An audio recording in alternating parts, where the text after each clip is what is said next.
What's up, YouTube? It's your boy JB coming to you tonight with the review for Cloak and Dagger Season 2, Episode 6, and it's titled B-Side. So, without further ado, we're going to jump right into the video. Alright, so the episode opens up and we see Tandy. She's once again narrating like she was last week. So, we see her and she's in an alternate world. So, in this world, we see Billy. Billy's still alive. And then we also see that Tandy's dad is alive. And I'm like, okay. So, and this is when they were kids on the beach. So then we see they're having a big party for Tyrone. And I'm like, okay, what's the party about? So the party is because Tyrone has become a police officer. And then also in this world, we see that world, universe, whichever one you want to call it. We see that Tandy is a ballerina who lives in New York. I'm like, okay, I see this. I didn't understand. I wasn't understanding it, but it did make sense towards the end. So we see, like I said, Tandy's there, her mom, her dad, Tyrone's mom and dad are there. Evita's there. Evita's aunt is there. Everybody's there just to support Tyrone. So, Tandy's mom is dancing. I don't forget who she was dancing with, but she was having a dance. And Tandy's dad comes up to her mom and he, goes to touch her face. And Tandy's like, stop, don't hurt her. And everybody looks like, what's going on? Like, why are you screaming at him? He's like, she just has confetti on her face. And I'm like, oh, okay. So we then see Tandy and Tyrone. So they're walking toward, they're just walking down the street. And, they just talking about the past and whatnot. And so we see them. They go to a little gas station or convenience store, whichever one you want to call it. And there are two racist assholes in there. So fucking racist. So, one of them, he takes a look at Tandy when she walks in. I'm like, okay, I don't see nothing wrong with that. He just won't try to, shoot a shot at her. Might fail, but he's going to shoot a shot at her. So then they go up to the cash register to, they go in there to buy some ice. So, they go to the cash register to buy the ice. And then the man says something to Tandy again. And, he talking about how, she's settling being with him. He's like, what do you mean settling being with him? What that asshole meant was you settling being with a nigger. Yes, I said nigger, but because he couldn't say it on TV, but that's what he wanted. That was just what he was saying. Talking about an interracial relationship, basically. And then the guy behind it kind of said, leave it alone. They always want to steal our women and then talk about how the world is still racist. Well, you asshat, you're proving a point. Talking about he's stealing your women, and your friend over here talking about she's settling with him. What the fuck is that? That is racist. That's racism. So then the clerk notices that Tyrone has a gun on his waist, and he is a cop. So he's like, oh, you came here to rob us. So you automatically assume because he's black, he has a gun on him that he's coming there to rob you. How fucking stupid is that? If he came in there to rob you, number one, the gun wouldn't be in a holster, you asshole.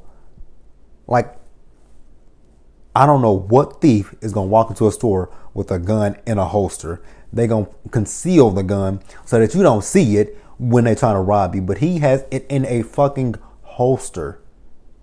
Like, how is he? And Tyrone was like, don't shoot. I'm a cop. And he was like, my friend has he was like, I'm going to reach for my badge. Is that okay?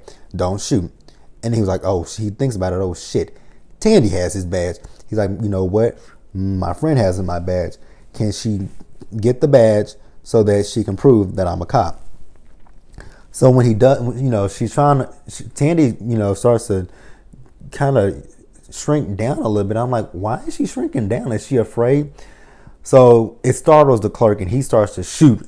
And, they join hands and her powers flare up.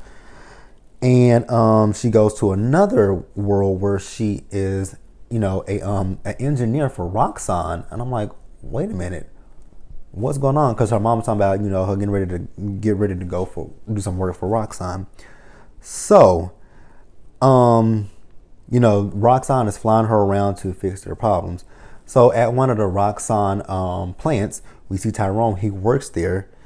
And, we also see Mina. Mina's working for Roxxon still, and she's a complete hard ass as well.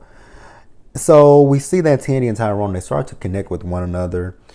And, they know, Tandy points out that Tyrone is the one who found some of the problems with one of the rigs, noticing some pressure in the rig. So then, Tyrone is just, showing her everything that's going on in the plant. So then Mina comes up again, and again, Mina's been a complete hard ass. And, they're trying to explain to her what's going on, but Mina is not listening. She doesn't want to hear them out. So then,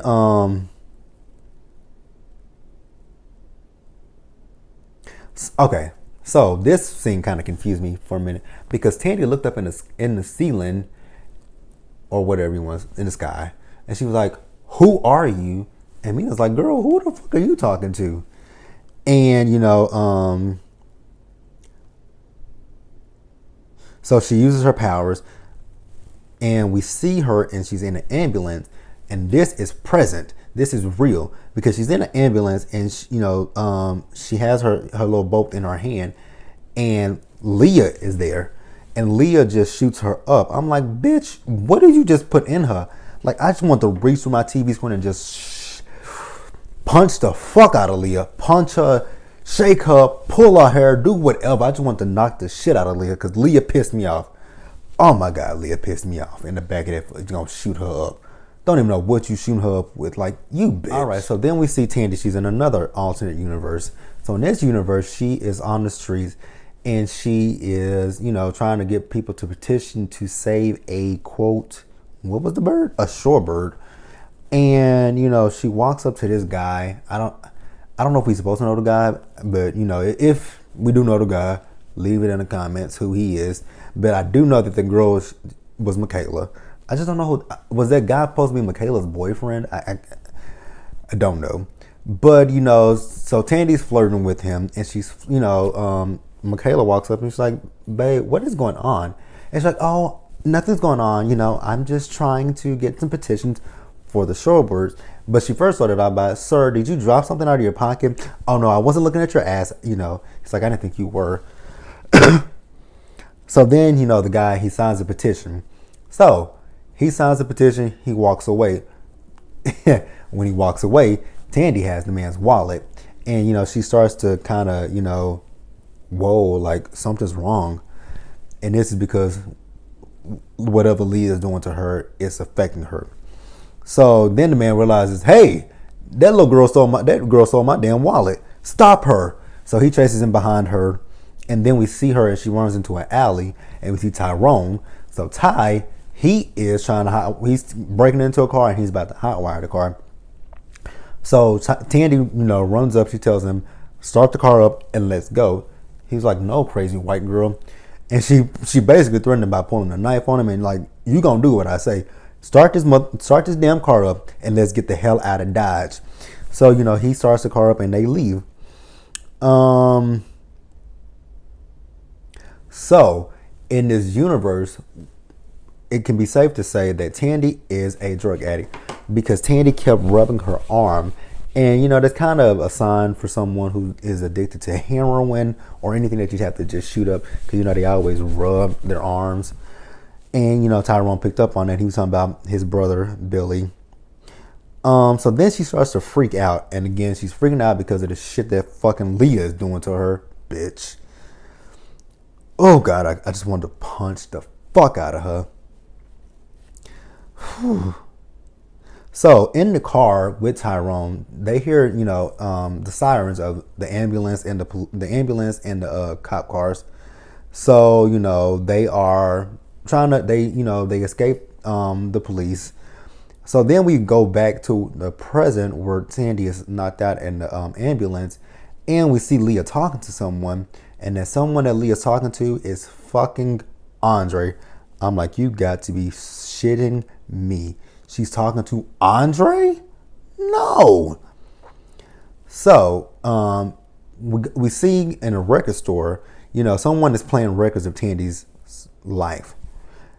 Well, who is that person? That person is Andre. I'm like, you bastard. You dirty mother bastard. So then we see Tandy, So she's going back in time, kind of, sort of, I guess you would say, because she's stealing the man's wallet again. But this time she's been very vocal about, hey, I'm flirting with your boyfriend so I can steal his wallet. Then she has his wallet in her hand, and then she's running and the cops are chasing her. So then we see her back in the rock sign dimension, and she's, going at it with Mina, and a plant is about to explode. And then we see her go back to the dimension where Tyrone was becoming a police officer, and her dad is there. And, everybody's asking her, Tandy, why are you making such a big scene? Like, what is going on with you? So then she goes back to the record store, and then, like I said, Andrea is there. And now Tandy has figured it all out, that you use the center to supposedly help girls, but you're not really helping them. You're making them miserable. You're doing this to them, and you're putting them in effed up situations where they're being trafficked. He's like, there's some that he does help, and then the ones that he can't help, he does that to them. I'm like, that's fucked up. So the girls that can't be helped, you decide that you want to pimp them out. Like, that is, I hope somebody's, oh God, I want him and I want Leah dead within the next 2 episodes, at least the next 2. I'm being nice because I really want them dead in the next episode, but I'm gonna be nice. I'm gonna say 2. I'm gonna say 2 episodes that I want those assholes dead. But Tandy finally does wake up. I'm like, there go my girl. Like, come on, Tandy, get this done. All right, and lastly, you guys, we got Ty. So Ty's at the hideout, and he's talking to somebody on the phone about Tandy. He doesn't know where she is. I'm going to assume that he was talking to O'Reilly, because that could be the only other person he's talking to. So then Tandy does show up, and she tells him who is behind, the missing girls. So then we see them there talking to O'Reilly, and she called for backup from the cops, and Tyrone is like, they were like, why'd you call for backup? And she's like, look at her. She can barely stand up, so I definitely needed backup. So then we see Tyrone. Well, actually, we see Andre. Andre is sticking money into a bag, and he's getting ready to leave. So then Tandy and Ty show up to stop him. And, once he gets there, they get there to try to stop him. We see Leah, bitch ass, come in with Michaela with a knife to her. And, Tandy throws one of the, the lights at her. And she falls, and then Ty gets Michaela, teleports her somewhere else, and then he comes back. And when he comes back, Andre has a gun pointed at Tandy, telling her she ain't got nobody. She's like, I do have one person, and that's Ty. Why does she say that? Because Andre shoots Ty, and then Ty dies. I'm like, whoa, whoa, whoa, whoa, whoa, whoa, whoa, whoa, whoa, whoa, whoa, whoa, whoa, whoa, whoa, whoa. That is not how this is supposed to. Whoa, whoa, whoa, whoa. No. This is not. No. This is not how this is supposed to happen. No. So then we see them back in a record store, and again, Ty is still dead, very much dead. So we end up finding out that this is a mind trick that Andre is doing, and we find out that Andre has fucking powers. So he takes, Tandy's powers away from her, and we find out that she never actually woke up, that she's still in the back of the ambulance with that bitch Leah and that bitch Andre, and they take her out into the hotel. I'm like, oh my God, like, Ty, you got to find her. You have to. But you guys, that was the episode. Like the video, leave your comments, subscribe to the channel, and I will see you guys later.